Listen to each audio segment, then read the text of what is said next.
આજે આપણી સાથે ઉપસ્થિત છે આપણા ખાસ મહેમાન કે જે આપણા આજે ઘણા બધા જીવન રિલેટેડ પ્રશ્નો છે એ આજે સોલ્વ કરવાના છે. એવા જ આપણા શ્રીજી કન્સલ્ટન્સીના માલિક કે જેઓ ઘણી બધી કન્સલ્ટન્સીની સર્વિસ આપણને આપે છે ફાઇનાન્શિયલ રિલેટેડ. એમનો થોડો પરિચય હું આપી દઉં તો એમને આ ફિલ્ડનો 20 થી 22 વર્ષનો એક્સપિરિયન્સ છે બેન્કિંગ ક્ષેત્રે, ફાઇનાન્શિયલ ક્ષેત્રે, બરાબર. તો આવા જ આપણા પ્રશ્નો એ સોલ્વ કરવાના છે. અને એમનો નામનો જો હું પરિચય આપી દઉં તો પ્રજાપતિ રાજેશભાઈ જગતિયા, જેઓ આજે ઘણા બધા આપણા પ્રશ્નો સોલ્વ કરશે. તો આપણે આજે રાજેશભાઈ સાથે ઘણી બધી વાતો કરશું અને ઘણા બધા પ્રશ્નોનું સોલ્યુશન આજે આપણને મળશે, બરાબર. તો થોડાક આમ વિચારીને બેસી જાજો કે કેવા કેવા પ્રશ્નો આવશે. આજે તમારા પૈસા રિલેટેડ પ્રશ્નો આવવાના છે એટલે તો આપણને મજા જ આવે, સીધી વસ્તુ છે, બરાબર. તો આજે જ આપણે મજાની અને રમતગમત ભરી વાતો કરશું જેનાથી આપણને ઘણું જાણવા પણ મળશે અને શીખવા પણ મળશે અને ભવિષ્ય આપણું કેવું છે એ આજે થોડુંક અહીંયા નક્કી થશે, બરાબર. તો આપણે શરૂઆત કરીએ રાજેશભાઈ સાથે થોડા ઘણા પરિચય મેળવવાની. રાજેશભાઈને આપણે ઘણું બધું પૂછવાના છીએ. રાજેશભાઈ, સૌપ્રથમ થોડો તમારો પરિચય આપો કે તમારું બેકગ્રાઉન્ડ શું હતું, ભણવાની શરૂઆત કેવી રીતે કરી, આ ફિલ્ડમાં તમે કેવી રીતે એન્ટ્રી લીધી.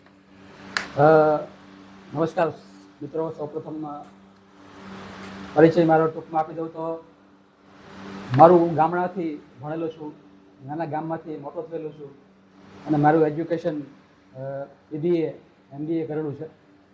97માં મેં માસ્ટર કરેલું છે અને આ કરિયરની શરૂઆતની વાત કરું તો ફાઇનાન્શિયલ ઇન્ડસ્ટ્રીમાં 2005થી મેં પગ મૂકેલો છે અને MBA કર્યા પછી મારો શોખનો વિષય હતો કે ફાઇનાન્શિયલ પ્લાનિંગ.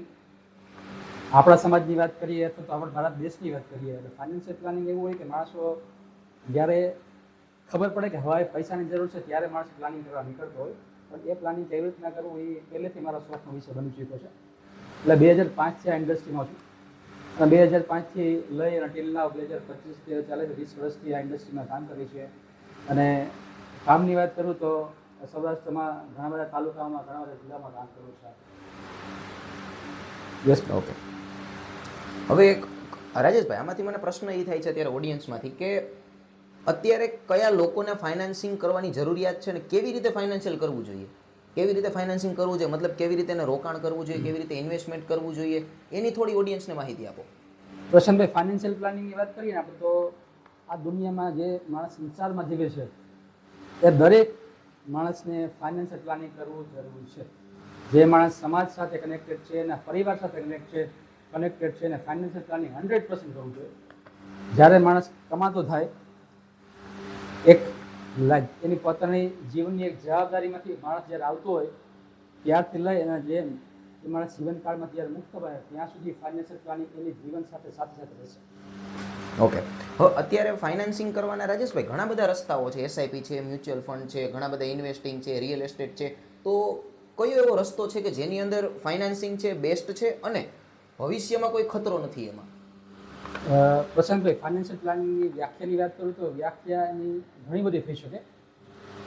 તમારા મત મુજબ ફાઇનાન્શિયલ પ્લાનિંગ જુદું હોય, ઓડિયન્સ માટે ફાઇનાન્શિયલ પ્લાનિંગ જુદું હોય, હું ફાઇનાન્શિયલ પ્લાનિંગ કરાવું છું એ જુદું હોય. પણ એક સિમ્પલ, એક નાનકડો એક ફેમિલીની ડિસ્કશન આપણે કરીએ તો ફાઇનાન્શિયલ પ્લાનિંગ ક્યાં હેલ્પ કરશે આપણા જીવનની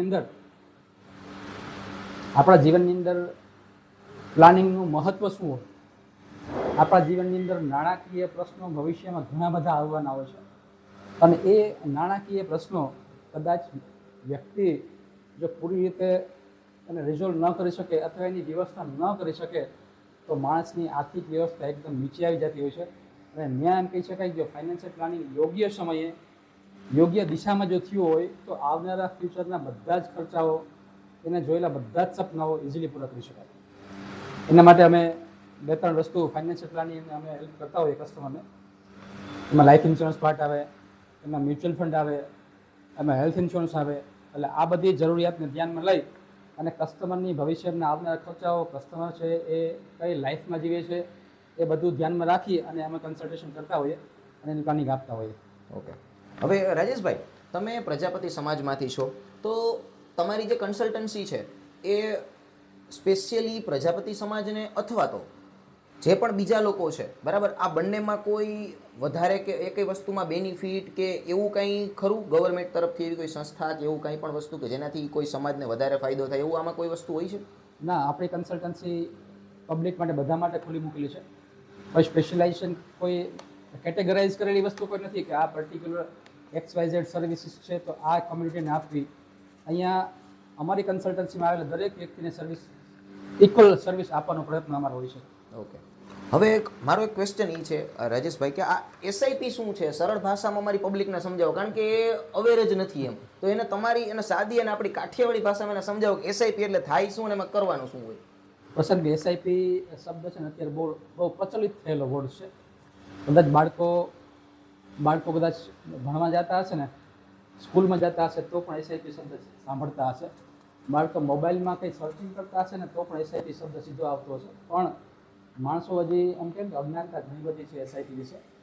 અને એસઆઈપી એવું કહું તો સૌથી સહેલું અને સૌથી મોટું માધ્યમ જો હોય પૈસા ભેગા કરવાનું, નાણાં ભેગા કરવાનું, તો એસઆઈપી સિવાય માર્કેટમાં અત્યારે બીજો કોઈ ઓપ્શન નથી. મધ્યમ વર્ગના માણસની વાત કરીએ અથવા નાના માણસની વાત કરીએ તો એસઆઈપી એટલે કે સિસ્ટમેટિક ઇન્વેસ્ટમેન્ટ પ્લાન. આપણે પ્રોફેશનલ ભાષામાં કહીએ એસઆઈપી એટલે સિસ્ટમેટિક ઇન્વેસ્ટમેન્ટ પ્લાન, અને દેશી ભાષામાં કહીએ તો સરળતાથી ધીમે ધીમે તમારા રૂપિયા બચી શકે. ઓકે. એના માટે તમારે ક્યાંય બેંકે જવાની જરૂર નથી.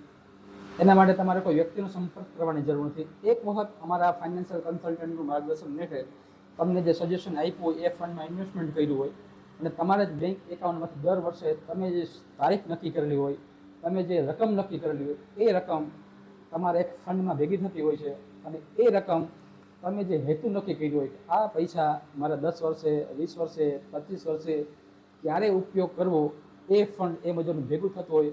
અને 5 વર્ષ, 10 વર્ષ, 20 પછી તમે જે મગજમાં નક્કી કરેલું હોય છે કે મારે આ રૂપિયાનો ઉપયોગ અહીંયા કરવો, તો એ રૂપિયા ત્યારે તમને સરળતાથી ઉપાડી શકો. અને એવું નહીં કે આ બંધન છે.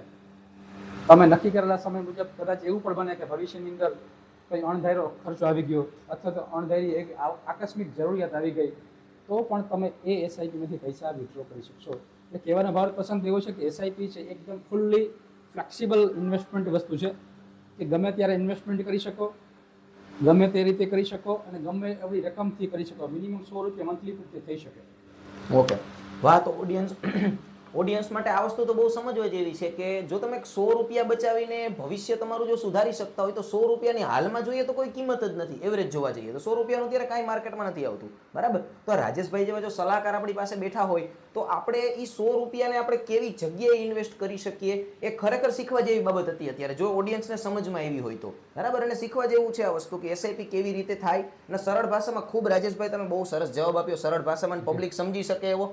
હવે મારો આગળનો પ્રશ્ન તમને એ રહેશે કે જે નોર્મલ ઇન્વેસ્ટમેન્ટ અને એસઆઈપી આ બંનેમાં વચ્ચે કઈ એવું તફાવત છે, જી જણાવો ઓડિયન્સને કે બંનેમાં તફાવત શું છે.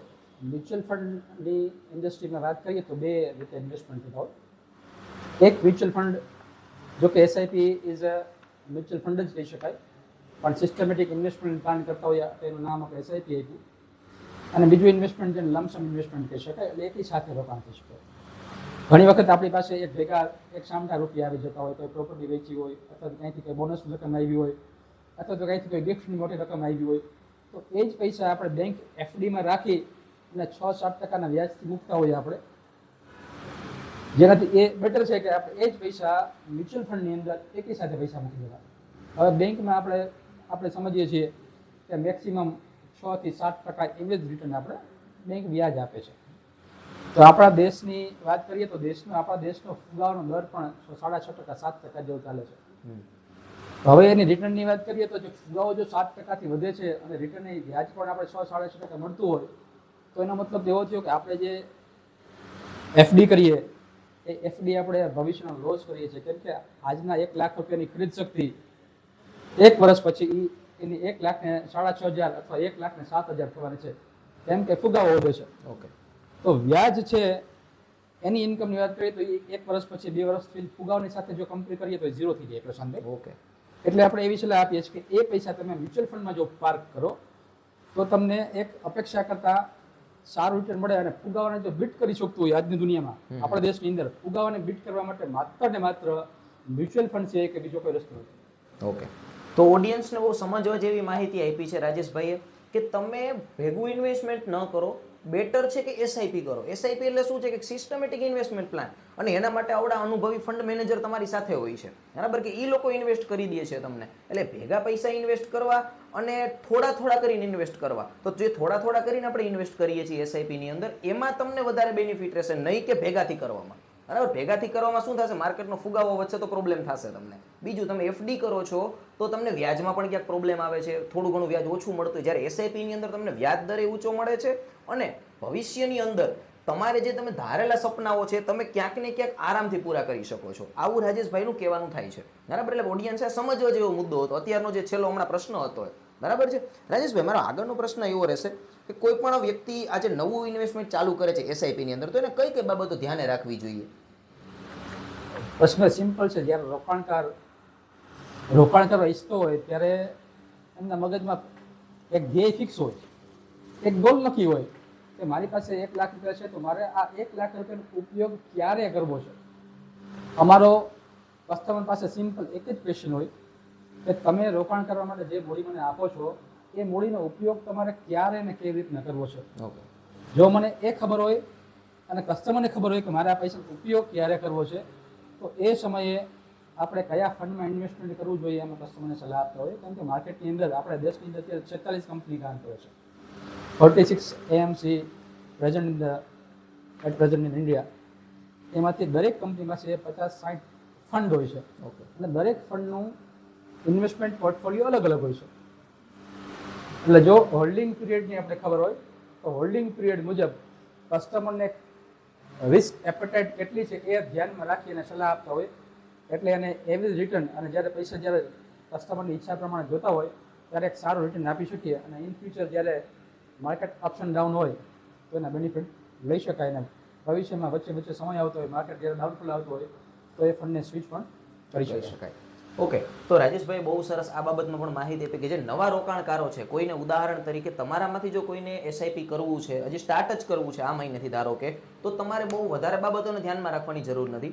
જે ફંડ મેનેજર જે ખાલી તમને સલાહો આપે છે, બસ રાજેશભાઈ જે સલાહ તમને આપે છે, બસ એ સલાહ મુજબ તમે થોડા થોડા એના ઉપર ભરોસો મૂકીને તમે ચાલો, બરાબર, તો તમારા પૈસા ક્યાંય ફસાશે નહીં ક્યારેય, બરાબર. કારણ કે કોઈ પણ કંપની કંઈ રાતોરાત તો બંધ થવાની નથી, સીધી વસ્તુ છે, બરાબર. માર્કેટમાં અપડાઉન થોડું ઘણું જતું હોય છે, પણ એસઆઈપીની અંદર એવું બહુ અપડાઉન જવાની બહુ સંભાવના છે નહીં, બરાબર. જે બીજું શેર માર્કેટ આ તેમાં જે થતું હોય છે એવું તો આમાં નથી થતું. એમ મતલબ તમારા પૈસા, એમ કહી શકાય રાજેશભાઈનું એમ કહેવાનું છે કે તમારા પૈસા સેફ છે એસઆઈપી કર્યા પછી, બરાબર છે. તો ઓડિયન્સે થોડુંક ધ્યાનમાં લેવા જેવી બાબત છે, અને ઓડિયન્સે સમજવા જેવી બાબત છે, બરાબર. રાજેશભાઈ, મારો તમને આગળનો ક્વેશ્ચન એ રહેશે, જો માર્કેટ ડાઉન જાય તો એસઆઈપી ચાલુ રાખવી કે બંધ કરી દેવી?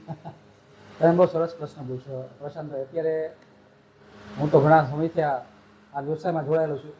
એટલે આપણે ઇન્ડિયન ટ્રેન્ડ એવો છે કે માર્કેટ જ્યારે ડાઉન ત્યારે માણસો પૈસા ઉપાડવા આવે. ખરેખર એવું ન હોય. જ્યારે માર્કેટ ડાઉન થતું હોય અને એનો મતલબ શું, માર્કેટ ડાઉન છે એટલે એનો મતલબ એવો થાય કે તમને સસ્તા ભાવે માલ મળે છે. ઓકે. અને આપણે જ્યારે જ્યારે માર્કેટમાં સેલ લાગતા હોય ત્યારે આપણે શું કરીએ, ઓછા ભાવની ખરીદી વસ્તુ પરચેસ કરીએ જ ને. તો મ્યુચ્યુઅલ ફંડ પણ એવું જ છે કે જ્યારે જ્યારે માર્કેટનું કરેક્શન આવે ત્યારે તમારા યુનિટના ભાવ ઓછા હોય, ત્યારે પૈસા ઉપાડવાને બદલે તમારે પૈસા પાર્ક કરવા જોઈએ. વધારે તમારે એ પૈસા એ ફંડમાં ટોપઅપ કરવું જોઈએ, અથવા તો વધારે એસઆઈપીની અમાઉન્ટ વધારવી જોઈએ, અથવા તો લમસમ પૈસા વધારે તમારે પાર્ક કરવા જોઈએ. એવી અમે સલાહ આપી શકીએ કસ્ટમરને. ઓકે. તો આ એસઆઈપી ઉપરથી આ ક્વેશ્ચન બહુ સમજવા જેવો હતો કે માર્કેટ ડાઉન ત્યારે એસઆઈપી ચાલુ કરી બંધ કરી દેવી. ખરેખર બધાના મગજમાં એવી મેન્ટાલિટી હોય કે માર્કેટ ડાઉન જાય એટલે પૈસા કાઢી લઈને ડૂબી જાય, તો પણ આવું હોતું નથી ખરેખર. એસઆઈપી જ્યારે ડાઉન જાય ત્યારે રાજેશભાઈનું એમ કેવું છે કે ત્યારે તો પૈસા નાખવા જોઈએ, અંદર કાઢવા ન જોઈએ, બરાબર. કારણ કે ગમે ત્યારે જે વસ્તુ ડાઉન જશે, અને આમાં પ્રકૃતિનો આમ પણ નિયમ છે, બધી વસ્તુ ડાઉન જવાનો મતલબ એ નથી કે ખાડામાં વહી જાય, એવું ના હોય ક્યારે, બરાબર. એ વસ્તુ કેવી જતી હોય, ધીમે ધીમે પાછી ઉપર પણ ચડે છે, બરાબર. એમાં સેલનું ઉદાહરણ બહુ જોરદાર આપ્યું રાજેશભાઈ કે સેલમાં ક્યારે પબ્લિક જાય, જ્યારે સસ્તી વસ્તુ મળતી હોય ત્યારે, બરાબર. એટલે એસઆઈપી એવી જ વસ્તુ છે કે એમાં તમે પૈસા જ્યારે ડાઉન જાય ત્યારે કોઈ ડરવાની જરૂર નથી, એ પાછું અપ જશે જ. કારણ કે જેવી કંપની ગ્રો કરશે, જેવું ફંડ ગ્રો કરશે, એટલે તમારા પૈસા પાછા ગ્રો કરશે, બરાબર છે. એટલે ગ્રાફ હંમેશા આવી રીતે અપડાઉન થતો હોય છે, એમાં કોઈ ડરવાની જરૂરિયાત છે નહીં, બરાબર. અને સાથે આપણી સાથે આવા અનુભવી ફંડ મેનેજર બેઠા હોય પછી તો ડરવાનો કોઈ મુદ્દો જ નથી આવતો, બરાબર. બે ઝીઝક તમે ઇન્વેસ્ટ કરી શકો છો, બરાબર. રાજેશભાઈ, મારો આગળ એવો પ્રશ્ન રહેશે કે આમાં જે અત્યારે જે ઓનલાઈન જે ફ્રોડ થાય છે, જે જોખમો છે બધા, એ ઘટાડવા માટે શું કરી શકાય? એમ આપણે શું શું ધ્યાને રાખવું જોઈએ જેથી કોઈ જોખમ ના આવે આપણી ઉપર? માર્કેટની અંદર અમારા જેવા કન્સલ્ટન્ટ ઘણા બધા કામ કરે છે અને સાથે સાથે તમે જાણો છો કે અત્યારે ઓનલાઈનનો જમાનો બહુ આગળ છે હમ અને અત્યારની જે યંગ જનરેશનની વાત કરીએ આપણે તો જે ઓનલાઈન ઉપર વધારે પડતા ભાર મૂકતા હોય છે અને મારી પાસે કેટલા બધા કસ્ટમર આવે કે ઓનલાઈનમાં જ્યારે તમે મોબાઈલ સર્ચિંગ કરો છો કે સર્ચિંગ કરો છો ફેસબુક જોવો છો તો ઘણી બધી કંપનીઝ છે ઓનલાઈન વર્ક કરે છે અને એ લિંક ઉપરથી કસ્ટમર ઇન્વેસ્ટમેન્ટ પણ કરતા હોય છે અને ઘણી બધી કંપનીઝ છે જે તમને ઓનલાઈન ઇન્વેસ્ટમેન્ટ પણ કરે છે તો થાય છે શું ત્યાં તમે ત્યાં ખાલી માત્ર ને માત્ર ઇન્વેસ્ટમેન્ટ કરી શકો છો ઓનલાઈન પ્લેટફોર્મ ઉપરથી તમને ક્યારેય એવી સલાહ નહીં આવે કે હવે અત્યારે સિનારીઓ માર્કેટમાં ચેન્જ છે તો તમે ફંડ ચેન્જ કરો. ઓકે ઓનલાઈન માર્કેટમાંથી ક્યારેય એવી તમને સલાહ નહીં આવે કે અત્યારે આ સમયમાં તમારે આ ઇન્વેસ્ટમેન્ટ કરવું જોઈએ. માત્ર તમે ઓનલાઈન પ્લેટફોર્મનો એક ઉપયોગ કરી શકો છો, એ ઓનલાઈન પ્લેટફોર્મથી તમે પૈસા પાર્ક કરી શકો છો અને કસ્ટમર એવું વિચારતો કે મારી પાસે સમય નથી એટલે હું ઘરે બેસીને ઇન્વેસ્ટમેન્ટ કરી શકું, તો એવું નથી. અત્યારે બધી જગ્યાએ ડિજિટલ કામ થાય છે. હું મારી કન્સલ્ટન્સીની વાત કરું તો મારી કન્સલ્ટન્સીમાં પણ એક વખત અમે કસ્ટમરને લાઈવ ફિઝિકલ અથવા તો ફોન ઉપર મળ્યા હોય, બાકી બધું કામ ડિજિટલથી જ થાય છે. તમારે ઘરે બેસીને ઇન્વેસ્ટમેન્ટ થઈ શકે. અમે લિંક આપીએ એટલે લિંક ઉપર તમે પૈસા તમારી અનુકૂળતા મુજબ તમે એ પૈસા ઇન્વેસ્ટમેન્ટ કરી શકો છો. પણ એટલું ખાસ કહીશ ઓનલાઈન અને ઓફલાઈનમાં ફરક શું હોય છે. ઓનલાઈનમાં ક્યારેય તમને સામે સલાહ નથી આવતી, ઓફલાઈનની અંદર અમારી સલાહ આવતી હોય છે કે સમયાંતરે તમારું ફંડનું રિવ્યૂ કરવું પડે. આપણે એક એજ થાય એટલે આપણા શરીરની બોડી કેમ ચેકઅપ કરાવતા હોઈએ આપણે, સમય જાય ત્યારે આપણે ઘરમાં કેમ બધી સફાઈ કરતા હોઈએ આપણે, તો સેમ વસ્તુ તમે જે પૈસા બચાવો છો તમારા ભવિષ્ય માટે, તો એ ઇન્વેસ્ટમેન્ટ 5 વર્ષે 2 વર્ષે 10 વર્ષે એમાં ઘણો બધો કચરો આવી ગયો હોય, માર્કેટ ટ્રેન્ડ્સના હિસાબે ઘણી બધી ખોટું ઇન્વેસ્ટમેન્ટ થઈ ગયેલું હોય, તો એ તમને સલાહ કોણ આપશે? એટલે આવી સલાહ જો મળી જાય તો તમારો પોર્ટફોલિયો જે તમે નક્કી કરેલું છે કે મારે ભવિષ્યમાં આટલા પૈસા જોઈએ છે, તો સમયાંતરે જો એ પોર્ટફોલિયો રિવ્યૂ કરવામાં આવે તો રિવ્યૂના આધારે તમે સારો એક ગોલ અચીવ કરી શકો છો. ઓકે, જો આ બહુ સમજવા જેવો જવાબ હતો. બરાબર, રાજેશભાઈ બહુ સરળ ભાષામાં અને આપણી ભાષામાં જવાબ આપ્યો કે આમાં કયા કયા ખતરા છે. હવે અત્યારે શું છે કે ઓનલાઈન અને ઓફલાઈન બંને રીતે ઇન્વેસ્ટમેન્ટ થાય છે એસઆઈપીની અંદર. તો શક્ય હોય તો આપણે ઓફલાઈન વ્યક્તિઓ સાથે જોડાઈને ફંડ મેનેજર જે હોય છે, જેમ કે રાજેશભાઈ પ્રજાપતિ છે, એની સાથે જોડાઈને તમે એની સાથે બેસો, એની સાથે ચર્ચા કરો. કારણ કે અહીંયા પૈસાનો સવાલ છે, સમજો. અહીંયા કોઈ બીજી વસ્તુનો સવાલ છે નહીં. બરાબર, એટલે તમે બને ત્યાં સુધી ઓનલાઈન ફ્રોડમાં ન ફસાવ એના કરતાં તમે ઓફલાઈન ચર્ચા કરો, બેસો. અડધી પોણી કલાક તમે દર મહિને જ્યારે પૈસા તમારા પે કરવા આવતા હોય છો એસઆઈપીની અંદર, ત્યારે એમની સાથે બેસો, એને પૂછો બધું કે કયું માર્કેટ અપ છે, કયું માર્કેટ ડાઉન છે, તો ખતરો ઓટોમેટિકલી ઘટી જશે. કારણ કે આપણી કરતાં એની પાસે અનુભવ વધારે હોય, આપણે જે નવા હોય ફિલ્ડની અંદર. બરાબર, તો આવી નાની નાની બાબતોનું જો ધ્યાન રાખીએ તો વાંધો ના આવે. રાજેશભાઈ, મારો એવો ક્વેશ્ચન છે, મિડલ ક્લાસ જે ફેમિલી છે, બરાબર, એના માટે એસઆઈપી શું કામ જરૂરી છે, એવું કેમ?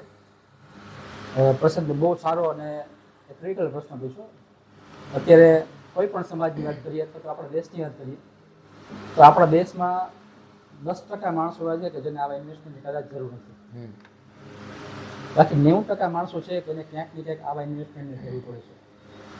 એટલે હું સરળ ભાષામાં તમને એટલે જ કહીશ કે મિડલ ક્લાસનું જ્યારે કોઈ પણ ઘરનો બીમારીના પ્રશ્ન હોય, બાળકોના એજ્યુકેશનના પ્રશ્ન હોય, બાળકોના મેરેજના પ્રશ્ન હોય, અથવા તો પોતાના રિટાયરમેન્ટના પ્રશ્ન હોય, જ્યારે સમય આવીને ઊભો રહીને ત્યારે પ્લાનિંગની કોઈ વ્યવસ્થા જ ન હોય. પણ જો આ વ્યવસ્થા, આ 4-5 પ્રશ્નોની વાત કરી મેં તમને, બાળકોના એજ્યુકેશન છે, બાળકોના મેરેજ છે, પોતાના ફેમિલી ટ્રીપની વાત કરીએ, ફોરેન ટ્રીપની વાત કરીએ, અથવા પોતાના રિટાયરમેન્ટની વાત કરીએ, જો આ બધું પહેલેથી સેટ થયેલું હોય તો એ તમે બધા આવનારા ભવિષ્યના ખર્ચાઓ ઇઝીલી મેનેજ કરી શકાય. અને મિડલ ક્લાસની વાત કરીએ તો ખર્ચો જ્યારે સામે આવે ને ત્યારે ખબર પડે કે આ પૈસાનો થશે શું. એટલે મિડલ ક્લાસ માટે જ્યારે માણસ કમાતો થાય ત્યારે બચતની ટેવ હોવી જરૂરી છે. હવે જે મિડલ ક્લાસ ફેમિલી છે એના માટે રાજેશભાઈ બહુ મસ્ત સલાહ આપી, એક સમજવા જેવી, કે તમે નાની નાની શરૂઆત બચાવવાની કરી દો. કારણ કે મિડલ ક્લાસની મેન્ટાલિટી એવી છે કે સામે મોટો ખર્ચો આવીને ઊભો રહીએ ને ત્યારે ખબર પડે કે હવે શું કરવું, હવે કાંઈ નથી થાય એમ સામે. બરાબર, સામે મોટો રાક્ષસ આવીને ઊભો રહી ગયો ને એવું લાગે. બરાબર, એટલે ત્યારે ડરવાની તમારે એટલી બધી જરૂર એટલા માટે પડે કે કારણ કે પહેલેથી તમારી કોઈ પ્રી પ્લાનિંગ જ નથી.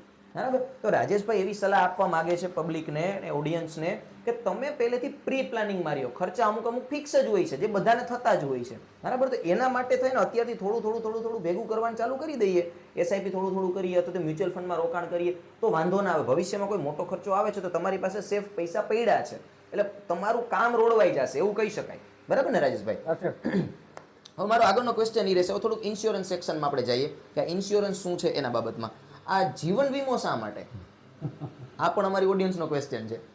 એટલે જીવન વીમો અત્યારે બહુ બહુ ઇમ્પોર્ટન્ટ વસ્તુ છે કે રિસન્ટલી આપણે એક મોટો શબ્દથી બહુ પરિચિત થઈ ગયા, કોરોના. ઓકે. આજથી 5 વર્ષ પહેલા કોરોના શબ્દ કદાચ આપણે ખબર નહોતો, હમ. અને જ્યારે સાંભળ્યો કે કોરોના શું છે ત્યારે આપણે બધા મોતથી નજીક આવી ગયા હતા. ઓકે. આપણે કોઈ એકબીજા સાથે વાતચીત પણ નહોતા કરતા, એકબીજાને ઘરે જવાથી પણ બંધ થઈ ગયા હતા, અને એક કહેવાય કે અંગત સગા ભાઈ હોય એ પણ એકબીજાથી દૂર જતા હતા.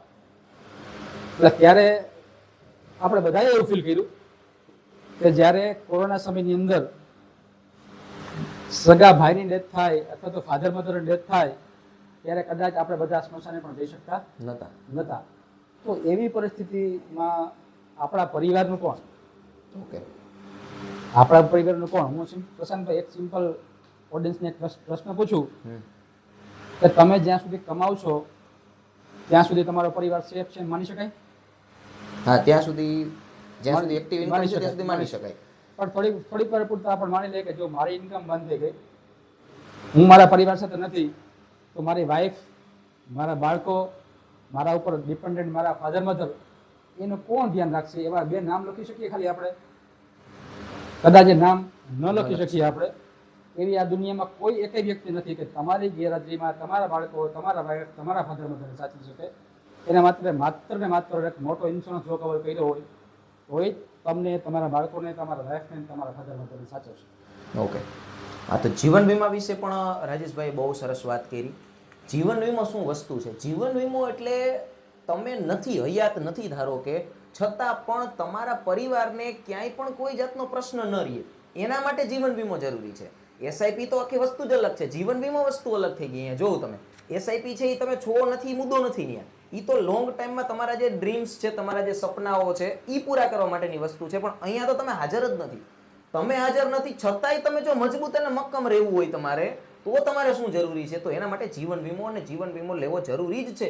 કારણ કે ભવિષ્યની અંદર તમે નથી, કોરોનાનું બહુ સરસ ઉદાહરણ આપ્યું. કોરોનાની વચ્ચે આપણે પણ જોયું કેવી પરિસ્થિતિ હતી, બરાબર? તો આ પરિસ્થિતિમાંથી બહાર નીકળવા માટે આપણે હયાત ના હોય તો પાછળ પરિવારને સાચવવા માટે જો મક્કમ એક રસ્તો હોય આપણી પાસે, તો એ છે ટર્મ પ્લાન, બરાબર? એટલે કે જીવન વીમો જરૂરી છે, બરાબર? જીવન વીમો જો લીધેલો હોય છે તો પાછળ આખું ફેમિલી છે એ બહુ સેફલી, આરામથી પોતાનું જીવન પસાર કરી શકે છે, બરાબર? રાજેશભાઈ, આના પછી મારો એ પ્રશ્ન એ રહેશે કે આ ટર્મ પ્લાન જે છે એનું મહત્વ શું છે? ટર્મ પ્લાન એક સીધી સરળ ભાષામાં કહીએ તો માણસની ગેરહાજરીમાં તમારા પરિવારને એક મોટી રકમ હાથમાં આવે. ઓકે. હું આજથી 10 વર્ષ પહેલાંની વાત કરું, મેં જ્યારે મારી કરિયર શરૂ કરી ત્યારે ટર્મ પ્લાનનું માર્કેટમાં આટલું બધું અસ્તિત્વ નહોતું, અને ટર્મ પ્લાનની માર્કેટમાં કોઈ સમજણ નહોતી. છેલ્લા 10 વર્ષની વાત કરી તો 10 વર્ષથી ટર્મ પ્લાનની અવેરનેસ માર્કેટમાં અતિશય અવેરનેસ આવી ગઈ. અને ટર્મ પ્લાન માણસની લાઈફમાં કામ ક્યાં આવે? તો હું ફોર એક્ઝામ્પલ કહું કે તમારી જેટલી વાર્ષિક આવક છે, 5 લાખ, 10 લાખ, 20 લાખ, તમારી જે વાર્ષિક આવક છે એના 10 ગણો ઇન્સ્યોરન્સ તમારી પાસે હોવો જોઈએ. ઓકે. જો તમારી પાસે વાર્ષિક આવકનો 10 ગણો ઇન્સ્યોરન્સ હોય તો તમારી ગેરહાજરીમાં તમારો પરિવાર સેફ છે એવું કહી શકાય. આ એક થંબ રૂલ છે ઈરડાનો. ઓકે. અને ટર્મ પ્લાનની અંદર નાનું પ્રીમિયમ ભરી અને મોટું જોખમ કવર કરી શકાય. ઓકે. ફોર એક્ઝામ્પલ વાત કરું તો એક 25-30 વર્ષની વ્યક્તિ જ્યારે કમાવાનું શરૂ થયું હોય અને કરિયરની શરૂઆત જ કરે છે, તો એવા સમયે જો ટર્મ ઇન્સ્યોરન્સ લઈ લીધો હોય તો હાર્ડલી 8-10 હજાર રૂપિયાના પ્રીમિયમમાં 1 કરોડનું જોખમ કવર કરી શકાય. 1 કરોડ રૂપિયાનો વીમો કરી શકાય, વીમો કવર કરી શકાય. તો એની લાઈફની અંદર વીમો ક્યારેય લેવાની જરૂર નથી. અને ભવિષ્યમાં આપણી લાઈફ ક્યાં સુધી પહોંચવાની છે એ ઈશ્વરના હાથમાં છે. ભવિષ્યમાં આપણે 60 ના થવાના છીએ કે 100 ના થવાના છે એ આપણે ખબર નથી, પણ આવી કોઈ અનફોર્ચ્યુનેટ ઇવેન્ટ જો બની જાય તો આપણા પરિવારને એક મોટી રકમ હાથમાં દઈને જાય છે, એ પણ વાઇટ ઇન્કમ, એના પર કોઈ ટેક્સ નથી હોતો. ઓકે. તો આ પણ ઓડિયન્સને છે ને બહુ સમજવા જેવો મુદ્દો હતો કે ટર્મ પ્લાન શું છે. આ શબ્દ અત્યારે માર્કેટની અંદર તમે જોવો તો બધી બાજુ બેનરો લગાડેલા હોય છે, બધાના મોઢે તમે સાંભળતા હોઈએ છીએ, બરાબર? આ ટર્મ પ્લાન શું છે? ટર્મ પ્લાન એટલે તમારી હયાતી નથી, તમારું કાંઈ પણ કોઈ જાતનું એક્સિડન્ટ થાય છે, તમારી હયાતી નથી હોતી, ત્યારે પણ તમે જો નાનું અત્યારે જો પ્રીમિયમ ભર્યું હોય છે થોડું ઘણું વર્ષનું, તો એ તમને એટલો પૈસો આપી શકે ભવિષ્યની અંદર, ભવિષ્યની પેઢીને, કે એને કદાચ થોડું ઘણું સમય સુધી કદાચ ન કમાય ને તો બી ચાલે. બરાબર. એટલે આમ જોવા જઈએ તો આ જીવન વીમો, ટર્મ પ્લાન આ બધું થોડું થોડું રાજેશભાઈ ક્યાંક કનેક્ટેડ જ છે ને, એવું કહી શકાય ને? ફાઇનાન્શિયલ પ્લાનિંગની અંદર ટર્મ પ્લાન અને ઇન્સ્યોરન્સ શું કામ જરૂરી છે? ફોર એક્ઝામ્પલ કે એક મિડલ ક્લાસનો માણસ સેવિંગ કરીને પૈસા બચાવ્યા છે, ઓકે, સેવિંગ કરીને થોડા પૈસા બચાવી દીધા, હવે થોડી વાર પૂરતા વિચાર લે કે એની પાસે ફંડ ઘણું બધું થઈ ગયું છે, પણ ભગવાન ન કરે એની લાઈફમાં કંઈ થઈ જાય અને ભાઈ એના પરિવાર સાથે ગેરહાજર છે, ઓકે, તો એને પરિવાર એ પૈસા વાપરશે કે બચાવેલા પૈસા એ જ વાપરશે. હમ, એટલે અમે અમારા ફાઇનાન્શિયલ પ્લાનિંગમાં એવું સોલ્યુશન હોય કે તમારા બચાવેલી પૈસામાંથી તમારે ગેરહાજરનો 1 રૂપિયો ઓછો નથી થવાનો, એ પ્લાનિંગ મુજબ ચાલતું જ રહેશે. પણ ઇન્સ્યોરન્સની રકમ જે આવેલી છે એ તમારી ઇન્કમની ખોટ પૂરી કરશે. ઓકે, ભવિષ્યમાં તમે અત્યારે જે તમે કમાઓ છો એ જ ઇન્કમ તમારા પરિવાર માટે કાયમ મળતી રહે, તમારી ગેરહાજરીમાં પણ. એને ટર્મ ઇન્સ્યોરન્સ કહી શકાય. તમે જે બચાવેલી રકમ છે એ તમારી પાસે જ રહેવાની છે, ઓકે, પણ તમે જે ઇન્સ્યોરન્સની રકમ આવે છે એ તમારી આવકની ઉણપ દૂર કરશે. ઓકે. જો આ પણ બહુ સમજવા જેવો મુદ્દો અને બહુ સમજવા જેવી વાત હતી કે આ ટર્મ પ્લાન પછી અત્યારથી જે નાનું નાનું પ્રીમિયમ ભરેલું હોય એ છે શું ખરેખર, ભવિષ્યમાં તમે નથી તો એ તમારી ઇન્કમ ચાલુ રહી, બરાબર છે. આગળની પેઢી કદાચ કોઈના બાળકો ધારો કે નાના છે, બરાબર, અને અત્યારથી એના પપ્પા છે થોડું ઘણું પ્રીમિયમ ભરતા હોય વર્ષનું 5-10 હજાર જે બી, બરાબર, તો એ ભવિષ્યમાં એના બાળકો જ્યારે મોટા થાય ત્યારે કદાચ એને નોકરી ક્યાંય નથી મળતી, ક્યાંય બિઝનેસ નથી થતો, તો એના પપ્પાના પૈસા એટલા તો આવેલા હોય છે કે એને થોડોક સમય પૂરતું તો આરામથી એનું વેલ સેટલ લાઈફ જીવી શકે છે, પછી ત્યાં તો એનું એ કરી લે, બરાબર. એટલા માટે થઈને ટર્મ પ્લાન જરૂરી છે કે ભવિષ્યની જે પેઢી છે એ આરામથી સર્વાઈવ કરી શકે, બરાબર ને રાજેશભાઈ? ઓકે રાજેશભાઈ, મારો આગળનો ક્વેશ્ચન એ રહેશે કે આ હેલ્થ ઇન્સ્યોરન્સ જ્યારે આપણે લઈએ છીએ તો એ કઈ કઈ બાબતો ત્યારે થોડી ઘણી ધ્યાને રાખવી જરૂરી છે કે આ બાબત તો ધ્યાને રાખીએ તો સેફલી પૈસા બચી શકે એમ છે? જો હેલ્થ ઇન્સ્યોરન્સ માટે પ્રશાંત એવું કહી શકે, હેલ્થ ઇન્સ્યોરન્સની અંદર અત્યારે ગવર્મેન્ટની ઘણી બધી યોજનાઓ ચાલુ છે. આપણી ગવર્મેન્ટ પણ હેલ્થ ઉપર વધારે ફોકસ કરે છે અત્યારે, અને ઘણી બધી ફેસિલિટી અત્યારે ગવર્મેન્ટ ફ્રી ઓફ સર્વિસ આપે છે. ઓકે, પણ એમાં બધી બીમારીઓ કવર નથી થતી. એટલે પબ્લિકને એક વસ્તુ બહુ ખાસ સમજવા જેવી છે કે હેલ્થ ઇન્સ્યોરન્સની રકમ બહુ નાની હોય, અને નાની રકમ એટલી નાની કહી શકાય કે રોજનો 1 લીટરને દૂધનો જેટલો ભાવ છે ને એટલું પ્રીમિયમ પણ પરિવાર નથી આવતું. ઓકે, એટલે આપણે લાઈફ માટે જો રોજ 1 લીટર દૂધ પી શકતા હોઈએ આપણે આપણા પરિવાર માટે, તો હેલ્થ ઇન્સ્યોરન્સ રકમ રોજનો 1 લીટર જેટલો ભાવ પતિ પત્ની અને 2 બાળકોનું પ્રીમિયમ એટલું થતું નથી. અને આ જ પ્રીમિયમની અંદર ભવિષ્યમાં તમારા મેડિકલ ક્ષેત્રે જે કંઈ ખર્ચા આવવાના એ બધા ફ્રી ઓફ કોસ્ટ થવાના છે. અને એ પણ કેવા, કોઈ પણ સારી હોસ્પિટલમાં, અને એ પણ કેવા રૂમમાં, એ પણ હોસ્પિટલના સ્યુટ રૂમની અંદર તમારે ટ્રીટમેન્ટ થવાના છે, જ્યાં તમારે ચિંતા મુક્ત, ભય મુક્ત થઈને જવાનું છે. અત્યારે મિડલ ક્લાસની વાત કરીએ તો સૌથી મોટો પ્રશ્ન ક્યાં આવે છે કે બીમાર થાય તો નાણાકીય પ્રશ્નના અભાવે સારી હોસ્પિટલમાં સારી ટ્રીટમેન્ટ લઈ શકતા નથી. આ મેં લાઈવ એક્ઝામ્પલ જોયેલા છે. પણ જે કસ્ટમર પાસે હેલ્થ ઇન્સ્યોરન્સ હોય એ કસ્ટમર એની અનુકૂળતાએ માર્કેટની બેસ્ટ હોસ્પિટલ, એવું પણ બને કે જો આપણા ભારત દેશની અંદર એ ડૉક્ટરની સુવિધા નથી તો બાય ફ્લાઇટ ફોરેન પણ ટ્રીટમેન્ટ લેવા જઈ શકાય ઇન્સ્યોરન્સના માધ્યમથી. ઓકે, તો આ તો બહુ અત્યારે આપણને અચંબિત કરી દે એવી વાત આવી કે હાલો અહીંયા ભારતમાં તો ઠીક છે ટ્રીટમેન્ટ થાય કે નથી થતી, પણ તમે જો ટર્મ પ્લાન લીધેલો છે, જીવન વીમો લીધેલો છે, ઇન્સ્યોરન્સ લીધેલો છે, તો તમે વિદેશમાં પણ ટ્રીટમેન્ટ લઈ શકો છો. આ તો બહુ વિચારવા જેવી વાત છે, બરાબર, કે હાલો અહીંયા તમને ફેસિલિટી કોઈ રોગ એવો છે કે જેનું ઓપરેશન અહીંયા નથી થતું તો એ વિદેશમાં પણ થઈ શકે છે. એટલે અત્યારની બચત છે ને એ તમારી ભવિષ્યની ખરેખર કમાઈ છે, આવું કહી શકાય, બરાબર. હેલ્થ બાબત હોય કે પછી કોઈ પણ ફાઇનાન્સિંગ બાબત હોય છે, બરાબર. રાજેશભાઈ, મારો આગળનો ક્વેશ્ચન એ રહેશે કે કોઈ વ્યક્તિ પાસે આજે 10,000 રૂપિયા છે તો એ 10,000 રૂપિયાને એને ખરેખર કેવી રીતે ઇન્વેસ્ટ કરવા જોઈએ, કઈ કઈ વસ્તુમાં કયા કયા સ્ટેપ એને અલગ અલગ રીતે કરવા જોઈએ જેમાંથી એને ફાયદો થઈ શકે?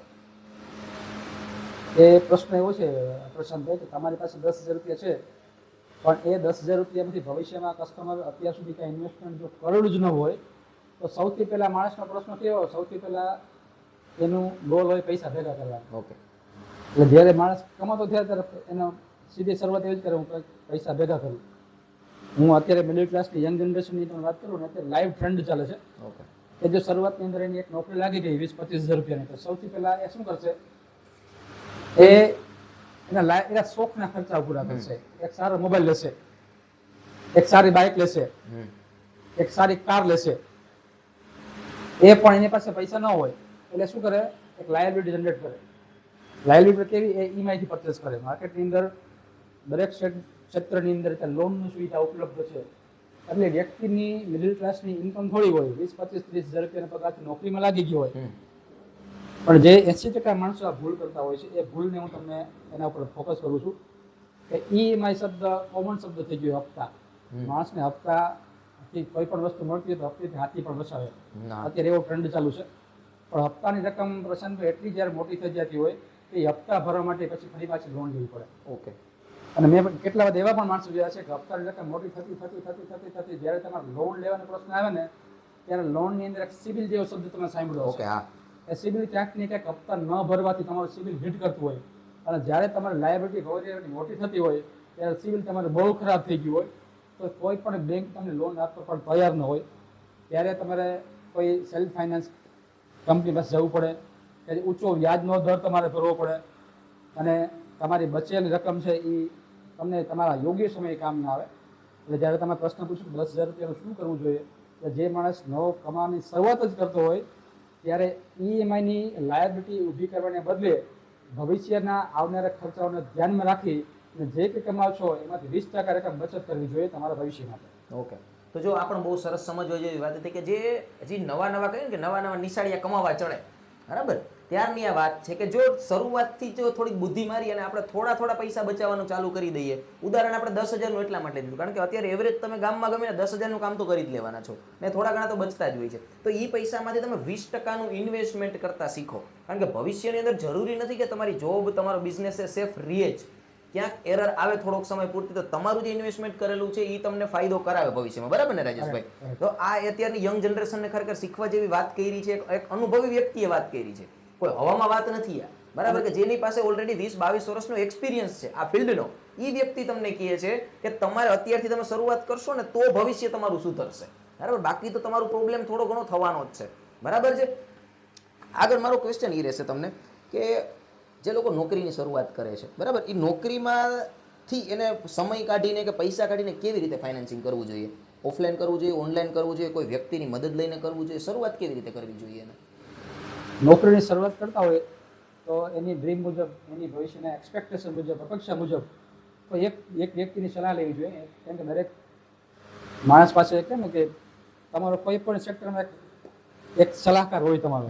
તમે કપડાં પરચેસ કરતા હોય તો એ તમારી એક માની એક દુકાન હોય, તમે સલૂનમાં જતા હોય તો એ ફિક્સ હોય તમારે સલૂનમાં ત્યાં જ જવું છે. તમે શાકભાજી લેવા જતા હોય તો એ તમારો શાકભાજી વાળો તમારો ફિક્સ હોય, તમારો ફ્રૂટ વાળો ફિક્સ હોય તમારો. તો સેમ વસ્તુ અહીંયા ફાઇનાન્શિયલ પ્લાનિંગની વાત આવે, જ્યારે ઇન્વેસ્ટમેન્ટની વાત આવે, રોકાણની વાત આવે તો એક તમારો પરિવારનો એક સલાહકાર હોવો જોઈએ જે તમારા ભવિષ્યના આવનારા બધા ખર્ચામાં ધ્યાન રાખીને તમને યોગ્ય સમયે યોગ્ય સલાહ આપતા હોય. તમારો એક ફેમિલી ડૉક્ટર કેમ હોય એમ ફેમિલી ડૉક્ટર જેવું કામ એક ફાઇનાન્શિયલ કન્સલ્ટન્ટનું છે. એ તમારા પરિવારનું બધું ધ્યાન રાખશે અને ભવિષ્યના આવનારા ખર્ચાને ઇઝીલી પહોંચી વળવાનો પ્રયત્ન કરશે. ઓકે. તો બહુ સરસ વાત કરી કે જે નવી નોકરીની શરૂઆત કરતા હોય એ લોકો માટેની વાત બહુ સરસ હતી.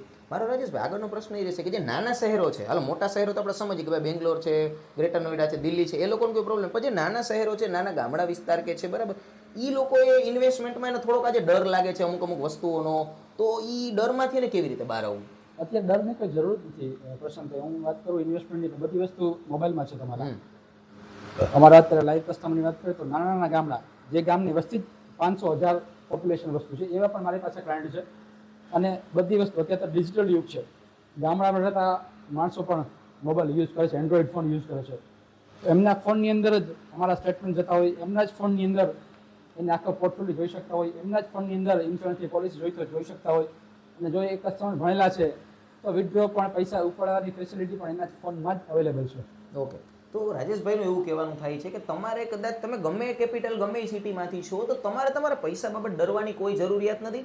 તમારું બધું સ્ટેટમેન્ટ આખું એપ્લિકેશન આ બધું મોબાઈલની અંદર બતાવતું હોય છે, એટલે ડરનો કોઈ મુદ્દો જ નથી આવતો, બરાબર. એટલે જે લોકોની અંદર કોઈ ડર હોય આવો કે અમારા પૈસા ડૂબી જશે, ક્યાંક ફસાઈ જશે, તો આવી કોઈ ચિંતા કરવાની નથી. કારણ કે આપણી સાથે એવું કહી શકાય કે દિગ્ગજ બાદશાહ બેઠા હોય 22-20 વર્ષના અનુભવી, તો પણ ડરવાની શું જરૂર છે? એમ આરામથી ઇન્વેસ્ટમેન્ટ કરો જેથી કરીને ભવિષ્યની પેઢી સુધરી જાય, બરાબર. આપણા ડોક્ટરની જેમ જ એક કહીએ કે કન્સલ્ટન્ટ કરવા બેઠા છે આપણને. ડોક્ટર કેમ આપણને દવા લખી દે, ચીઠી લખી દે, એમાં ચીઠી નથી લખતા, આ તમને એપ્લિકેશનમાં આપે છે, બસ મુદ્દો આ છે, દવા બે આપે જ છે તમને, બરાબર. એટલે ડરવાની કોઈ જરૂરિયાત નથી, બરાબર. કદાચ કોઈ નાની ફેમિલી છે, કોઈ નાના કેપિટલમાંથી આવે છે, તો કોઈ ડોન્ટ વરી, ડરવાની જરૂર નથી. શ્રીજી કન્સલ્ટન્સી તમારા માટે કન્ટિન્યુઅસલી 24 કલાક માટે અવેલેબલ છે. ગમે ત્યારે તમે કોન્ટેક્ટ કરો. કોન્ટેક્ટ છે રાજેશભાઈનો અથવા તો કન્સલ્ટન્સીનો એ આ વિડીયોના ડિસ્ક્રિપ્શનની અંદર પડ્યો હશે, બરાબર? એમાં બધી ડેટા હશે, ત્યાંથી તમે બધો ડેટા લઈ શકો છો અને વિઝિટ કરી શકો છો, મુલાકાત લઈ શકો છો અને સમજી શકો છો. આ વિડીયોના મારફતે કદાચ નથી સમજાતું તમને, તો રૂબરૂ તમે આવો અને સમજો, બરાબર? જેથી કરીને રાજેશભાઈ તમારા ફેમિલીને બચાવવા માટે પૂરેપૂરો પ્રયત્ન કરશે, બરાબર? એવું રાજેશભાઈ અત્યારે સ્ટેટમેન્ટ આપે છે કે હા ભાઈ અમે બેઠા છીએ ડોક્ટરની જેમ, તમારે કોઈ જાતની ચિંતા કરવાની જરૂરિયાત નથી, બરાબર છે? રાજેશભાઈ, મારો છે ને તમને એક પ્રશ્ન એક બહુ આજની યુવા પેઢી બાબતનો રહેશે કે આજની જે યુવા પેઢી છે એને પોતાના પૈસા બચાવવા છે, તો કેવા કેવા રસ્તા એને અપનાવવા જોઈએ? આ તમે કીધું હમણાં ઈએમઆઈનું, બરાબર? તો ઈએમઆઈ સિવાયના એવા કયા રસ્તા છે કે જે આજની યુવા પેઢી ખરેખર સમજવાની જરૂર છે, નકર ભવિષ્યમાં નુકસાની થશે? હમણાં જ થોડી વાર પહેલાં જ પસંદ એનું મેં એક્ઝામ્પલ લાઈવ એક્ઝામ્પલ યુવા પેઢી ભૂલ શું કરતી હોય, પોતાની આવક કરતાં જવાબદારી બહુ મોટી ઉપાડી લેતા હોય છે. ઓકે, હમણાં આપણે વાત કરીએ ને કે હપ્તેથી વસ્તુ લેતા હોય, તમારે ખરેખર એક સિમ્પલ 25-30 હજાર રૂપિયાની જોબમાં લાગ્યા છો અથવા તો 50 હજારની જોબમાં લાગ્યા છો, તો તમારે જે એન્ડ્રોઈડ ફોન 15-20 હજાર રૂપિયાના હોય છે, જે તમારે જરૂરિયાત છે એ જ અત્યારે 70-80% માણસો એ ખર્ચાળ મોબાઈલ લેતા હોય છે, જેની વેલ્યુ લાખ, સવા લાખ, 1.5 લાખ રૂપિયા હોય. ખરેખર એની કોઈ જરૂર નથી હોતી. તો 15,000ના મોબાઈલની જો તમે તમારી બધી વસ્તુ ઉપયોગ થતી હોય અને તમે 1 લાખ રૂપિયા મોબાઈલમાં ખર્ચો કરો છો, એનો મતલબ એ કે તમે 80-90 હજાર રૂપિયા ખોટો ખર્ચો કર્યો, જે 80-90 હજાર રૂપિયા તમારા ભવિષ્ય માટે બચાવવાના હતા. ઓકે, એવું કહી શકાય. અને વાત કરું કે તમારી પાસે ઘરના વાહનો હોય, તો શોખ માટે આપણે 2-3 વર્ષ જૂની ગાડી આપણે વેચી નાખતા હોય ખોટ ખાઈને, અને નવું વાહન પરચેસ કરીએ, તો એ પણ ખરેખર આપણી ભૂલ છે. જ્યાં સુધી આપણા પરિવારને ધ્યાનમાં રાખી અને મોબાઈલ છે, વાહન છે, આપણે લાઇફસ્ટાઈલના ખર્ચાઓ જો કંટ્રોલ કરી શકાય, આવનારા આપણી પેઢીના ખર્ચાને ધ્યાન રાખીને, તો તમારું ફ્યુચર છે 100% સેફ છે, એવું કહી શકાય. ઓકે, તો આજની યુવા પેઢીને એક જબરદસ્ત સંદેશ આપ્યો છે રાજેશભાઈએ કે તમે જે બિન ખર્ચાળ ખર્ચાઓ છે કે જેની કોઈ જરૂરિયાત જ નથી, ખાસ કરીને અત્યારે જે માર્કેટમાં જે ટ્રેન્ડિંગ મોબાઈલ આવતા હોય એની તમારે કંઈ જરૂર જ નથી. તમારે ક્યાં એવડી મોટી કોઈ ડીલ કરવી હોય છે કે આટલા બધા મોબાઈલના ખર્ચા કરો છો, પણ એના કરતાં સસ્તો તમે મોબાઈલ યુઝ કરો તો સસ્તી કોઈ વસ્તુ યુઝ કરો જેનાથી ઘર ચાલે એમ છે, કોઈ પ્રોબ્લેમ નથી. એના સિવાયના જે પૈસા જે બચે છે એનું ભવિષ્યમાં કેમ ઉપયોગ કરવો છે, બરાબર? એના માટે થઈને આવા વ્યક્તિઓ આપણી સાથે છે, બરાબર? એની સાથે એટલે જ મુલાકાત કરવાનું કહું છું વારંવાર વિડીયોની અંદર કે આવા વ્યક્તિઓ સાથે મુલાકાત કરો, તમારું ભવિષ્ય છે સેટ થઈ જશે, બરાબર? કારણ વગરના અત્યારે ખર્ચા કરવાનો કોઈ મતલબ જ નથી. અને વચ્ચે રાજેશભાઈ કીધું ઈએમઆઈ સિસ્ટમ, આ સિસ્ટમથી જો બચીને રહીએ ને મિડલ ક્લાસ અથવા તો જે અત્યારની યંગ જનરેશન છે, તો બહુ સારું છે ને ભવિષ્ય માટે. કારણ કે ઈએમઆઈ ભરતા ભરી શકે, ન ભરી શકે, ક્રેડિટ સ્કોર ક્યાંક ડાઉન થાય, બરાબર? તો નેક્સ્ટ ભવિષ્યની અંદર કોઈ લોન જોઈએ છે કે ફાઇનાન્સિંગ કરવું છે તો એ બહુ તમને નડતું હોય છે બધી જગ્યાએ, બરાબર? કે તમારો ક્રેડિટ ડાઉન થઈ ગયું હોય છે બેંકની અંદર, તો આ વસ્તુથી પણ આપણે બચીને રહેવું જોઈએ, બરાબર ને રાજેશભાઈ? આ વાત બરાબર છે. એટલે જો અનુભવી વ્યક્તિ તમને કહે છે, બરાબર? હું તો પછી કહું છું, રાજેશભાઈ પહેલા કહે છે કે આ વસ્તુથી બચીને માર્કેટની અંદર લોન નો એક મોટો બિઝનેસ છે. ઓકે, તમે જ્યારે ઈએમઆઈ લોનથી કોઈ પણ વસ્તુ લેવા જશો ને તો મળી જશે, પણ લોન જ્યારે શબ્દ આપણી જિંદગીમાં આવે ને ત્યારે દિવસે એક રાક્ષસ જેવી એક બીમારી આપણા શરીરમાં પ્રવેશે છે અને આપણા શરીરને અને આપણા પરિવારને ખાઈ જાય છે. એટલે બને ત્યાં સુધી શક્ય હોય ત્યાં સુધી લોનનો ઉપયોગ ન કરવો, સિવાય હોમ લોન. ઓકે, હોમ લોનનો આગળ રાખીશ, હોમ લોન લેવાય. જો રાજેશભાઈ આ વાતે બહુ સરસ કરી. બાકી આમ આટલી તમને કહીએ ને કે આમ ઘરના સદસ્યની જેમ આવી કોઈ સલાહ તમને ના આપે, બરાબર? કારણ કે પોતાના બિઝનેસ વિશે કોઈ શું કામ ખરાબ બોલે એમ, બરાબર? પણ રાજેશભાઈ બહુ સરસ વાત કરી કે લોનથી બચો. એક હોમ લોન તમે લ્યો, કોઈ પ્રોબ્લેમ નથી એમાં, કારણ કે એમાં વ્યાજ દર આતે તમારા હોમની જ જરૂરિયાત છે ખરેખર, તો તમે લીધું તો કોઈ પ્રોબ્લેમ નથી, ભરાઈ જાય પૈસા, કોઈ ઇસ્યુ નથી. પણ બીજી લોનથી બચો, કારણ કે લોન છે ને ધીરે ધીરે એમ કહે છે રાજેશભાઈ કે ધીમે ધીમે રાક્ષસ જેવું કામ કરે છે અંદર, બરાબર? લોન શબ્દ આવે મજા થાય, ગલગલી આપણને, કાલે ફટ કરતા પૈસા મળી ગયા, પણ એ પછી નડે આગળ જતા. એકાદ વર્ષ થાય ને પછી આ લોન અઘરી કાયમ માટે થતી જાય, કારણ કે વ્યાજ દર કેવા હોય છે, ઊંચા હોય છે. અને લોન છે એક બિઝનેસ જ છે પૈસા આપવા માટેનો, તો એનાથી બચીને રહ્યો તો વધારે સારું, બરાબર? અને ઈએમઆઈ થી ખાસ બચીને રહેવું જોઈએ. એક વસ્તુ એડ કરીશ પ્રશાંતભાઈ, લોનની જ્યારે શબ્દ આવ્યો જ છે તો પબ્લિકને એક સલાહ આપી છે કે જો હોમ લોન તમે ઘર નવું પરચેસ કરતા હોય તો ત્યારે તમારા પાસે કદાચ રોકડા પૈસા હોય તો રોકડા પૈસા ક્યારેય ઘર ન લેવાય. હંમેશા લોનનું જ આગળ રાખો. શું કામ આગળ રાખો એના માટે તમને 2 મિનિટ કહો. જ્યારે લોનથી આપણે ઇન્વેસ્ટમેન્ટ કરતા હોય, ઘર પરચેસ કરતા હોય, ત્યારે તમારું ટાઇટલ ક્લિયર થાય સૌથી પહેલાં. એ કદાચ પબ્લિકને ખબર ન હોય કે લોન લેવા માટે ટાઇટલ ક્લિયર શું છે. જો આપણી પાસે પૈસા છે તો આપણે કદાચ એડવોકેટ પાસે ન જઈએ ટાઇટલ ક્લિયર કરવા માટે. ઓકે, તો જ્યારે લોન તમે કોઈ પણ બેંકમાં ફાઇલ આપો છો એ તમારું ટાઇટલ 100% ક્લિયર થાય અને ટાઇટલ ક્લિયરન્સ થયા પછી ઓછા વ્યાજની સરળ હપ્તાની લોન જે લોનનો ગાળો 25-30 વર્ષનો હોય, તમારું જ્યાં સુધી તમે ઇન્કમ કમાતા હોય ત્યાં સુધી ધીમે ધીમે એ હપ્તો ભરાય છે. અંતે આપણા દેશની અંદર જે લોનની વાત કરીએ તો આજ સમાન વધીને 9%થી લોન મળે છે. એટલે જો તમારી પાસે લોન 9%થી તમે લ્યો છો અને તમારા પૈસા છે એ મ્યુચ્યુઅલ ફંડમાં પાર્ક કરો છો તો 15-17% કમાવાના છે. ઓકે. એટલે મારી પાસે કેટલા બધા એવા ક્લાયન્ટ છે કે ખિસ્સામાં પૈસા હોય તો પછી લોન લેવડાવી છે અને એ જ પૈસા મ્યુચ્યુઅલ ફંડની અંદર પાર્ક થાય જ્યાં તમારે વધારે પૈસા કમાવાના છે, તો એ જ તમને ફ્યુચરમાં પૈસા કામ આવવાના છે. અને લોન લેવાથી તમારી મકાનની જેટલી વેલ્યુ છે એટલી રકમનો બેંક પાસેથી ઇન્સ્યોરન્સ કવર થયો હોય. ભગવાન ન કરે તમારા લાઈફમાં કંઈ પણ થાય તો લોનની અમાઉન્ટ છે એ તમારા પરિવાર માટે કોઈ જવાબદારી રહેતી નથી. તમારા પૈસા પણ તમારી પાસે સલામત છે, પરિવાર ઉપર પણ કોઈ જવાબદારી છે નહીં, અને પરિવાર તમારો બે રીતે સેફ થઈ જશે. ઓકે, વાહ ભાઈ, આ તો બહુ ઓડિયન્સ માટે બહુ જબરદસ્ત વાત આવી એમ કે તમારી પાસે પૈસા હોય તોય લોન, તો જ લોન લેવાની. પૈસા નથી તો પછીની વાત છે. હવે તમારી પાસે પડ્યા છે, જેટલાનું તમારું મકાન છે, ધારો 50 લાખનું મકાન છે તમારી પાસે, તો 50 લાખ રૂપિયા તમારે રોકડા નથી દેવાના. આવી રાજેશભાઈની બહુ સરસ સલાહ છે. મને બહુ સરસ સલાહ, બહુ જબરદસ્ત રીતે ગમી કે પૈસા છે છતાં પણ તમે શું કરો, લોન લ્યો અને જે પૈસા તમારી પાસે પડ્યા છે એને મ્યુચ્યુઅલ ફંડમાં નાખી દો. બરાબર? એટલે શું થશે, ત્યાંથી ડબલ રિટર્ન મળશે તમને. અને અહીંયા એક રિટર્ન અહીંયા ભરાઈ જાય તો એક રિટર્ન તો તમારું ભવિષ્યમાં એમને બચે છે. એક જાતની ઇન્કમ જ થઈ ગઈ એમ, મકાનના પૈસામાંથી ઇન્કમ થઈ ગઈ. બરાબર છે? તો આ પણ બહુ સારી સલાહ હતી, ઓડિયન્સને સમજવા જેવી. કદાચ ક્યાંક કોકને કાંઈ આવી એરર હોય તો એ સોલ્વ થઈ જાય. આ પ્રશ્નથી સોલ્વ, ઘણાના પ્રશ્નો આ સોલ્વ થઈ જશે. બરાબર? આ જવાબ જે રાજેશભાઈએ બહુ જબરદસ્ત આપ્યો છે લોન બાબતનો અને જે ફાઇનાન્સિંગ કરો બાબતનો. મતલબ પ્રશાંતભાઈ, એ તમે જે મોટું ફંડ જે બિલ્ડરને આપવાના હતા એ જ રકમ મ્યુચ્યુઅલ ફંડમાં એકી સાથે લમસમમાં પાર્ક કરી શકાય અને એ જ રકમમાંથી તમારે હપ્તાની રકમ પણ આપી શકીશ પાછી, અને તમારો હપ્તો પણ નાનો થઈ જશે. તો પ્રશ્ન એવો થાય કે હપ્તો ક્યાંથી ભરવો, તો હપ્તાની રકમ તો મ્યુચ્યુઅલ ફંડમાંથી જ તમને પાછી આવે છે ભરવા માટે. તો એ મહિને મહિને તમારા ખાતામાં પાછા ક્રેડિટ થશે કે હપ્તો ભરવા માટે સરળતા થશે. ઓકે, આ પણ ઓડિયન્સ માટે જો એક સમજવા જેવી, રાજેશભાઈ કઈ રીતની સર્વિસ આપે છે તમે જો. તમે જો મ્યુચ્યુઅલ ફંડમાં એ પૈસા એડ કરો છો, એમાં પાર્ક કરો છો, તો દર મહિને તમારો જે મકાનનો હપ્તો છે, મતલબ જે લોન તમે લીધી છે 50 લાખની ઉપરની, જે એના જે હપ્તા છે તમારા ને તમારા પૈસામાંથી મ્યુચ્યુઅલ ફંડમાંથી પાછા બહાર પણ નીકળી શકે. એટલે હપ્તો પણ તમારો ભરાઈ ગયો, તમારા મ્યુચ્યુઅલ ફંડમાં રોકાણ થઈ ગયું. મતલબ આ તો એવું થયું, એક તીરે 3 નિશાન. મકાનનું મકાન આવી ગયું, લોનની લોન આવી ગઈ, ત્યાં ભરવાનો પડ્યા, હપ્તો આમાંથી નીકળી ગયો. એટલે તમારા પૈસા સેફ છે એવું કહી શકાય એમ. એ તો તિજોરીમાં જ પડ્યા છે. ઉપરનું જે વ્યાજ આવે છે એમાં મકાન છૂટું થઈ જાય છે. તો આ તો ઓડિયન્સ માટે અને પબ્લિક માટે રાજેશભાઈ બહુ જબરદસ્ત વાત છે. બરાબર? અને ઘણા બધા માણસો ભૂલ કરતા હોય કે મારે લોન લેવાની ક્યાં જરૂર છે, મારી પાસે પૈસા છે, પણ એ ખરેખર મોટી ભૂલ છે. ઓકે, જો ખરેખર મોટી ભૂલ છે. આ પણ વિચારવા જેવી વાત છે કે પબ્લિકને એવું લાગતું હોય કે અમારી પાસે તો પૈસા છે, લોનની શું જરૂર છે, લોનની જ જરૂર છે. પણ એ પૈસા તમે વ્યવસ્થિત એક સ્ટેપ બાય સ્ટેપ ઇન્વેસ્ટ કરતા શીખો.